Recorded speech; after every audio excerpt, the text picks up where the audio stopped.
In the future, we would imagine that women would have not just be equally represented in work, but they would hold power equally with men. And that doesn't exist today, so why would we imagine it would exist into the future unless we take concrete action to make that happen? I think the future of work really is the intersection of business now, technology, and then figuring out how we're going to match those things together and ensure that we all end up a bit better off in the future. Our obligation to the workforce of the future is to start to explain what the great opportunities are, how to think about that differently, not to be consumed by the fear, but to take advantage of the opportunities that will come, and there will be many.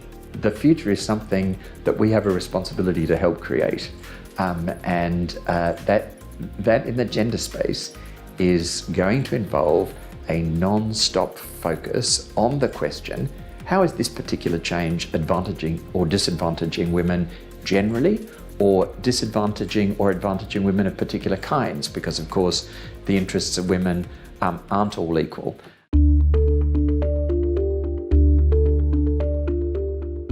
We all worry about artificial intelligence, computers and robots taking our jobs. But I think there's another side to that. If we train the AI algorithms and the robots properly, they won't have the flaws that we have as humans. They won't have the unconscious gender bias.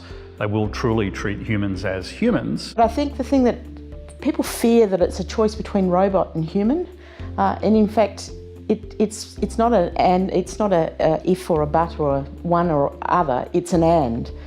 Who would have thought, for instance, that Rio Tinto would have had a job title called Chief Drone Pilot?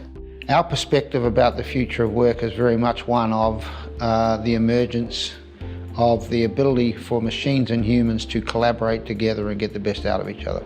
The opportunity we've got is actually to shape work and shape technology in ways that can help us and the ways that can deliver better services and better products that the community actually wants. Of course we want to provide leadership, and that can't be provided from the top alone. It needs to be provided at all levels of organisations. We put a lot of emphasis on middle managers, but actually when I listen to some of our young graduate diplomats, they see the world completely differently, and in a way, if we could see it more through their eyes and less through ours, I think we would have a rather different future. The good is that technology will allow a lot more flexibility, and so women will be able to participate in ways that in the past that lack of flexibility has really disadvantaged them.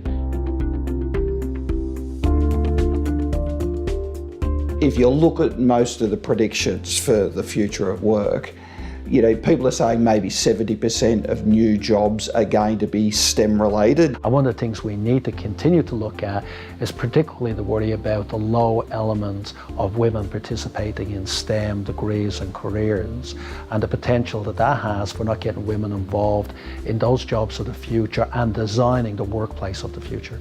The highest paid roles in our organisation are software engineering roles. And while there is a shortage of women who are entering that profession, it becomes increasingly challenging to close the gender pay gap. The gig economy, which is one of the things that's emerged in the current disruption of the workforce, that sounds great flexibility, but it also takes away stability, and that could go throughout the workforce, and that stability actually ends up disempowering people and making it very difficult for them to cope, to have if you have care responsibilities, you can't just go do a job at a moment's notice. Australia is a relatively small country on the world stage. I think we've just ticked over 25 million people. And we're not going to be able to compete in a globalised world unless we get the best out of that 25 million.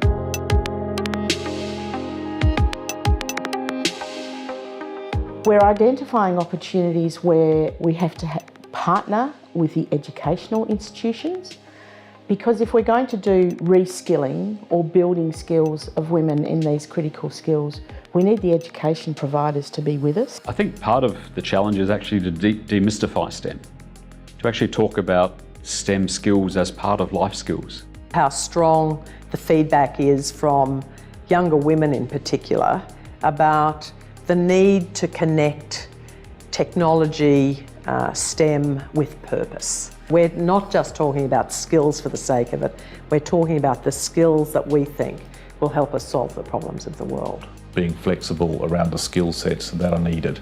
You don't necessarily have to have a technical scientific training to work in some of the technology areas in the future. I think the humanistic skills will be more important than the tech skills. The tech skills can be learnt on the job at a later date if need be. Certainly what we are finding in our recruiting, in our evaluation processes, in our promotions, that it's actually easier to achieve gender equality in newer areas where you're defining the skills required from the start and using true merit in your recruiting. And ultimately, it is about being very pragmatic and implementing targets. The other thing I would say is it's important to have role models within the organisation.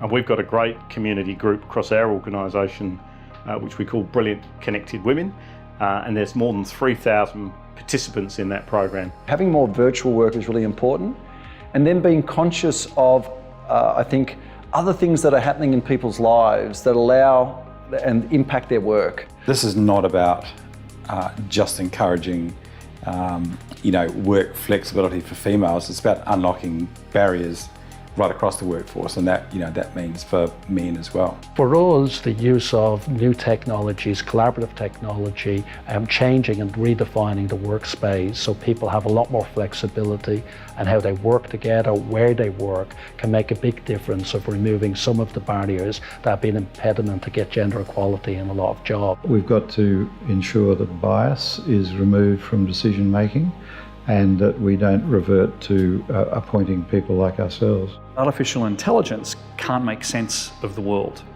It can't translate that data, as brilliant as it may be, into something that actually touches people's lives. That's what humans uniquely have the power to do, and they do it through diverse perspectives.